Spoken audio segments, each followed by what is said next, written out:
Welcome to episode number 155, Disney Marketing. Disney style marketing. Exactly. We're not Disney. We are not Disney. Disnified marketing. I'm Paula Williams. I'm John Williams. And we are ABCI, and ABCI's mission is... I help all you ladies and gentlemen out there in the aviation world sell more products and services. Absolutely. So, Easy for me to say. easy for you to say, exactly. Brief. So this episode is brought to you by our Sales and Marketing Lab. And the last several episodes have been brought to you by the Sales and Marketing Lab. And that's because that is where we have the most capacity for new customers right now. Right. A lot of our more time-consuming services and things like that are close to full. So we like to get people into our Sales and Marketing Lab first so that we can learn your business and learn about you before we commit to something larger, so that you and we both will be successful with it. Exactly. And this is our least expensive product, and it has networking opportunities, a private Facebook group, custom consulting in our office hours, our book club, SEO reports, and monthly projects, such as Sales Enablement, which is our project for November. Mm-hmm. And each month we do something different, so it may be trade shows, it might be budgeting, it may be something else, and you get better at all of those things as we go forward. Yep. So that's our Sales and Marketing Lab, the best $279 you could ever spend on marketing, right? Per month. Per month, $279 a month. Exactly. So, what's so great about Disney? The mouse. The mouse. It all started with the mouse. Exactly.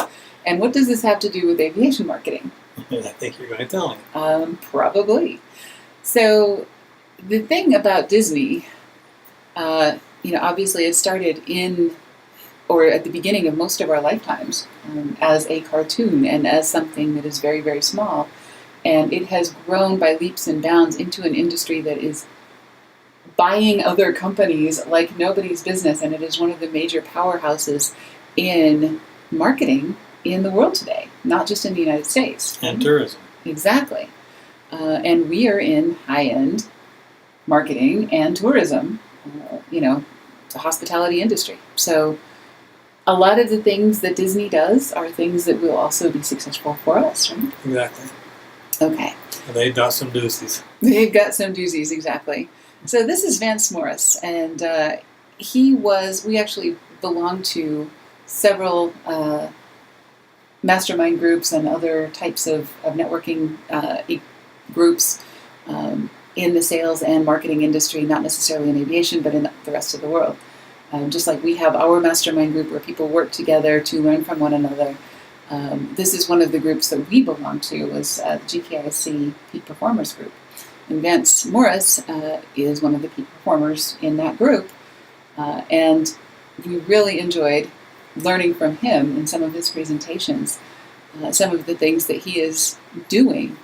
And he was the GKIC Marketer of the Year one year for his company, which does nothing but Disnify other companies, right? Exactly. And he works with Disney. He works with the Disney educational outreach programs and things like that to create programs for his customers and take them to Disneyland and Disney World and all of those other places and put together experiences for them to learn customer service or sales or whatever it is that they need most in their business life, right? Mm-hmm. Okay. So there are people whose job it is to Disnify companies, and they are very successful at it, right? So today we're going to talk about one specific thing and three things that we learned from that event, right? Okay. So while we were at NBAA this year, which happened to be in Orlando, we went to Disney World and we went to their set, really, the world that they created around this movie, Avatar. And if you haven't seen the movie Avatar, then a lot of what we're talking about will try to be obvious about how that relates. But if you have seen the movie, you're going to know exactly what we're talking about and why I'm so geeked out about this, right? Okay. This was so much fun. They have created an entire world on another planet, and they have gone to the extent of the plants, the animals, the companies that do business there, the mining that they're doing. The rocks floating in the air. Exactly. The way that gravity and magnetism and everything else are affected. And there's a backstory to this whole thing. This is like Star Trek, with the fans of this, I think, 20 years from now are going to be talking about this the way that Star Trekkies have conventions, Yep. It's a crazy good movie for that reason. And it's something that only Disney can do because they have the scale to do it, right? Yes. And what they've done is they've taken what exists and they have added on to it. So, a lot of the flora and fauna in Florida, South Florida, is pretty extraterrestrial to begin with, right? There are things there that are pretty amazing. But what they have done is they have taken that and taken it to the nth degree and created this botanical garden in the middle of Florida and built this world around it, right? Mm-hmm. Okay. So 3 things that we can learn from Disney and from this experience that we had last week that has inspired this episode, right? One thing, raise your prices. Yeah. Because you're going to need money to do some of the things you want to do that we're going to talk about. Well, and what Disney does when there's a problem with customers and so on, they raise prices. Right. If times are good, they raise prices. Mm-hmm. If times are bad, they raise prices. That's right. Promise low and deliver high. Oh boy, and they do that in spades. Absolutely. And surround your customers.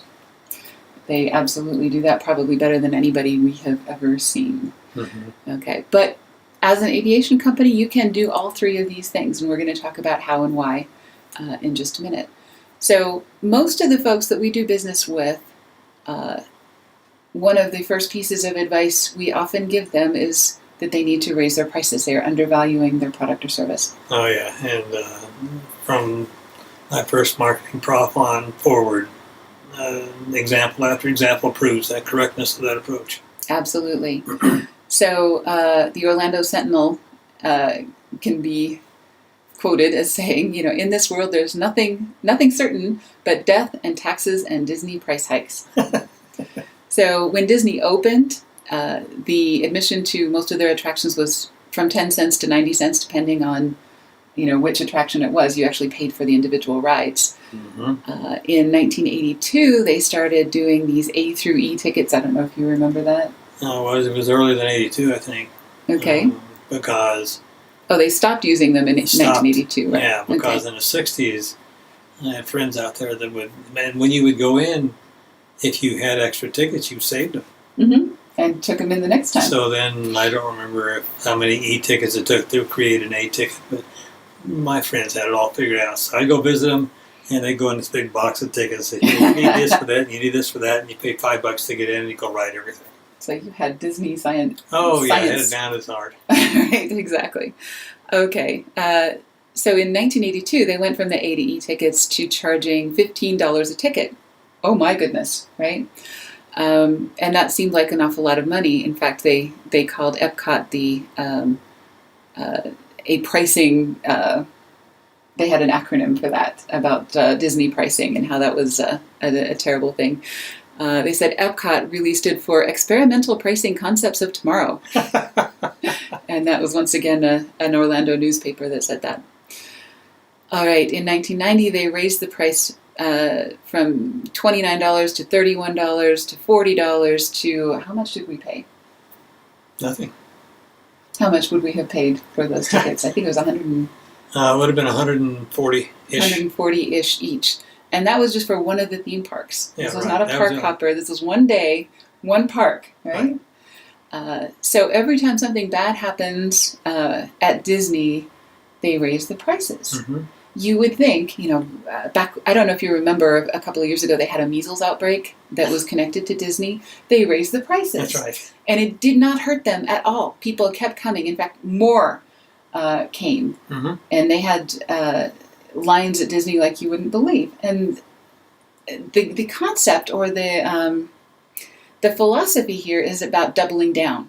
So Disney is a great experience. It is an exclusive experience. It is a great thing to do with your family. It is safe because only the best families come here, and so on. So they raise the prices and more people come. Mm-hmm. Because they think that's going to keep the riffraff out, and they think that's where the diseases come from. Right, wrong, or otherwise, they're playing on that doubling down philosophy of make it cost more and people will realistically expensive. Reassuringly expensive. Reassuringly expensive. Mm-hmm. Absolutely. It's actually unrealistically expensive, but it works anyway. And there's a lot of pushback on this when we give this kind of advice. And I understand that because I used to resist a lot, every time John told me that we have to raise our prices, because I thought this is going to make it harder to sell. Sales is not my favorite thing. Anything that makes my least favorite job harder to do, I am not in favor of, right? It's easier to sell a lower priced product. And what did you discover? Not necessarily true. That's what I discovered, is that it is not necessarily true. In fact, it's easier to sell a higher priced product. Okay. We get better customers. Our customers expect more from us, and they are willing to do more to accommodate those collaborations that we need to be doing. And also, we can afford better tools, better software, better freelance writers, better everything that we buy. So all of those things work in our favor, and then we can outspend our competitors and get higher quality everything that we pass on to our customers. Well, the first example of that is my marketing prof in business school. Mm-hmm. She did consulting and had a client that had a product that was selling for 69 or 79 cents. Mm-hmm. A simple thing for women's nails. I don't remember what it was exactly. Mm-hmm. But he said he couldn't sell them. So she did an analysis and told him to charge $4.96. He said, "I'll never sell." Mm-hmm. She said, "Try it." Mm-hmm. He's now a multimillionaire. Mm-hmm. So it worked in that situation. Another thing, and this is something that we don't always recommend, but as a last resort, you can always discount your price if it's set high enough. If it is set too low, you have no negotiating room whatsoever. So, if that is the last reason that you feel like you don't want to raise prices, at least you've got that bastion of... And look at the aviation aircraft companies. Mm-hmm. They don't lower prices. No. On any of the new products. They'll drop a line first. They will drop a line before they will drop the price of a... Look at a Cessna 172. 172. When I first saw one, yeah. It was $3,500. Okay, that dates me. Mm-hmm. But now, I don't think you can get one for less than $330,000. Wow. Yeah, exactly. So the prices go up every year regardless of what the economy is doing, and that is an attempt to double down on that. But they're also giving some pretty steep discounts when the economy is bad. Right. Mm-hmm. But you have to go fast. You have to raise prices. Yeah, absolutely. And almost everybody that we have worked with, that's been one of the pieces of advice that we end up giving them. Okay. Another one, promise low and deliver high. So it's not just about raising your prices. You have to be worth it, right? Yeah. Okay. So to do this, you have to not get carried away with your marketing promises. It's really easy as a salesperson, or when you have a new salesperson, to be really enthusiastic about your products and services and to get carried away and to say things that you end up regretting. We would much rather see people promise low and deliver high. So even if you don't make the sale, the people that you do make the sale to will have expectations that are appropriate. Right. Okay. Rely on testimonials rather than promises. So, if you have done a great job for somebody and they tell somebody else that you've done a great job for them, that is not a specific promise, and everybody knows that every situation is different. So if somebody had a great experience with you, that's not a specific promise on your behalf, Right. saying that they're going to have exactly the same experience. And listen in on your sales folks. Make sure that they are not promising something you can't deliver. There's been some of our clients have found out the hard way that some things are being said that are setting unrealistic expectations, and that's not cool on anybody's part. And it's an abundance of enthusiasm on the part of the salespeople, and it is a go Stop. trick-or-treaters.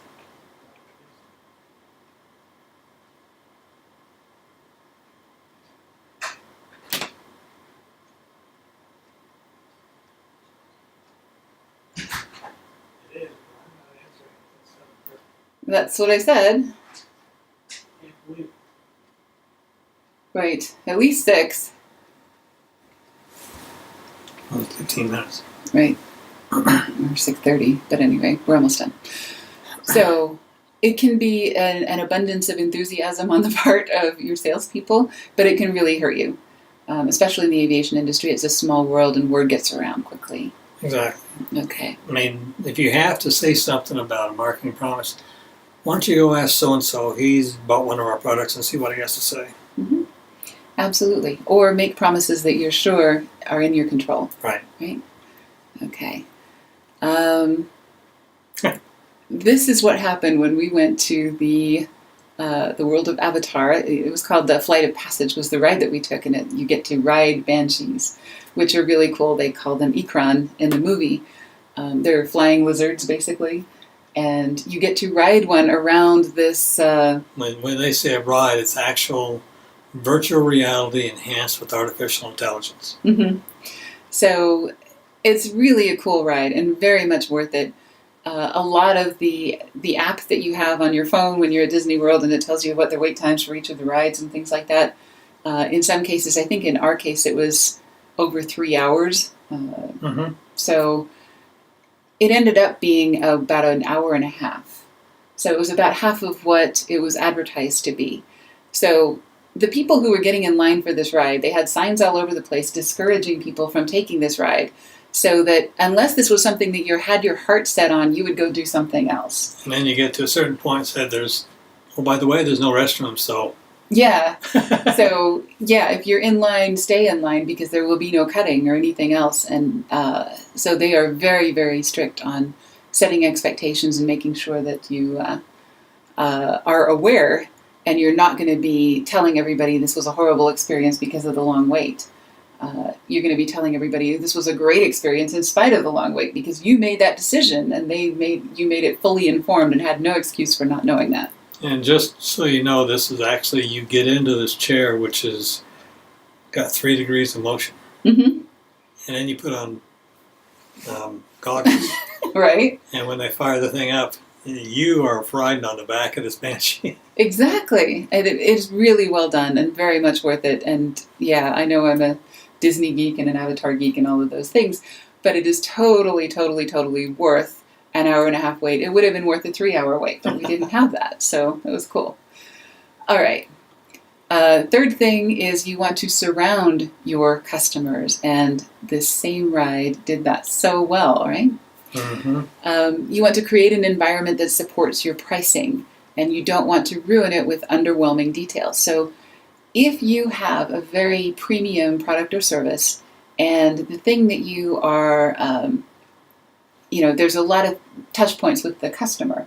Some of them will involve pieces of paper. Some of them may involve visits to your office. Some of them may involve a ride in a car, depending on whether you run a charter service or whatever. There's going to be a lot of touch points with that customer. And if any one of those touch points is underwhelming, you send them a mimeographed sheet of nasty paper with the wrong numbers on it, even if it's about a charter service that is super premium, that's going to set off cognitive dissonance bells in their head, and they're going to say, well, this doesn't seem super premium. Or if your airport vehicle smells like anchovies or whatever, this does not sound like, this does not smell like a super premium experience, and it doesn't support that high price point. So you want to make sure that all of the details in your world is in line with those expectations. In fact, we've got one client whose advertising is, and their claim to fame is that they are an old-fashioned mom-and-pop shop.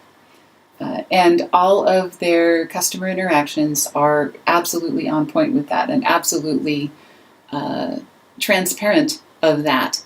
They don't have a waiting room, The paperwork is not something that is on scented engraved stationery. All of those things are in line because people expect a no frills, no red tape, no BS experience. Just quality work. So everything that they do is focused around that work, and they set that expectation with people, and they keep it, right? Yes, they did. Okay. So the expectation they made in Pandora is that it is this magical world. This is actually a photograph that we took. Standing in line. So, we are surrounded by real plants, fake rocks, God knows what all, and sounds and smells and everything else from another world. Right. And, they literally created another world and put us in it. So that 3 hours that we were supposed to be spending seemed like time well spent. In fact, they were urging people along in the line because people were lollygagging and taking pictures and, poking little animals in the forest and things like that. Of that hour and a half, I think an hour of it was spent actually in air conditioned inside. Right. Inside the hills. Mm-hmm. And places where they knew that the line was going to be slow, they would put things that would take you more time. Like this little sign about, this is from the Pandora Conservation Initiative. So, some group of scientists that put together some facts and figures just like they would in a national park on Earth. This is what's going on in this this situation. So, they put these little signs and other artifacts that would take up more time and keep you entertained and keep you surrounded in this environment, right? So you're an aviation company. What are you going to do to surround your customers? We're a marketing company. What are we going to do to surround our customers? What we do is we fill their office with stuff, right? They get a binder every year with the documents and other things that we provide to them. They get books. All of our customers have a bookshelf that looks like this of the books and things that are from our book club. If somebody walked into one of our customers' offices, they would know that they are one of our customers. In fact, on our road trip, we got to see some of this stuff in people's offices. We do a wall calendar so that every day they are reminded, oh yeah, we're working on prospecting in January, so here are the things we need to be doing. Here's what's going on in our book club. Here are the birthdays of the people in the group. And that's something that is in their physical environment. And you can do this with coffee mugs and other things, but we like to be a little more marketing-y about how we do this, right? Yep. With things that are practical and appreciated and, part of the experience of working with us. Yep. Right. So this is not quite Disnified. We'd love to be more Disnified, but it is a lot more physical stuff than most clients of marketing companies have. Right. So you only have to be better than your competition. And that's how you do it. And, how do you afford all that stuff? You raise your prices. That's right. And how do you make that worth it? You promise low and you promise low and you deliver high. Exactly. And then you surround your customers with reminders of that so that they will talk to other people and they'll be constantly reminded of what you're doing for them, what you've done for them lately, right? Okay. So those three things, that's how you Disnify pretty much any company in the aviation industry. And that's one of the things that we like to do when we are consulting with a company is say, how would Disney do it? There's a Christian saying, what would Jesus do? And the corollary from a marketing standpoint is what would Disney do? Exactly. Being one of the big thought leaders in our world. So this episode is brought to you by our Sales and Marketing Lab, where we Disnify the companies that we work with. And we think about things like how to create these elements for our clients and their companies. If you have questions, give us a call. Absolutely. So you can find us on the web, abci1.com, and schedule a free consultation with us. Thanks for joining us, and we'll see you next week.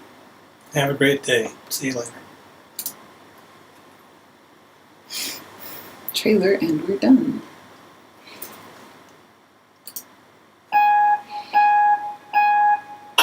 This is the trailer. It is a trailer.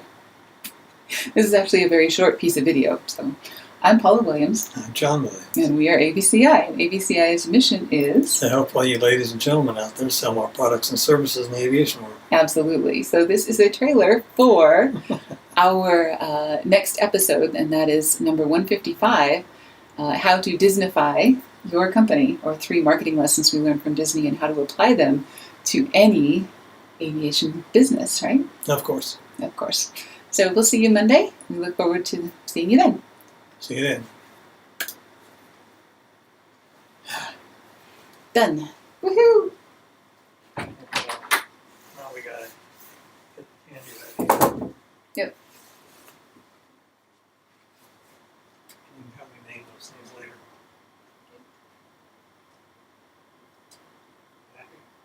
Yep, thank you for that.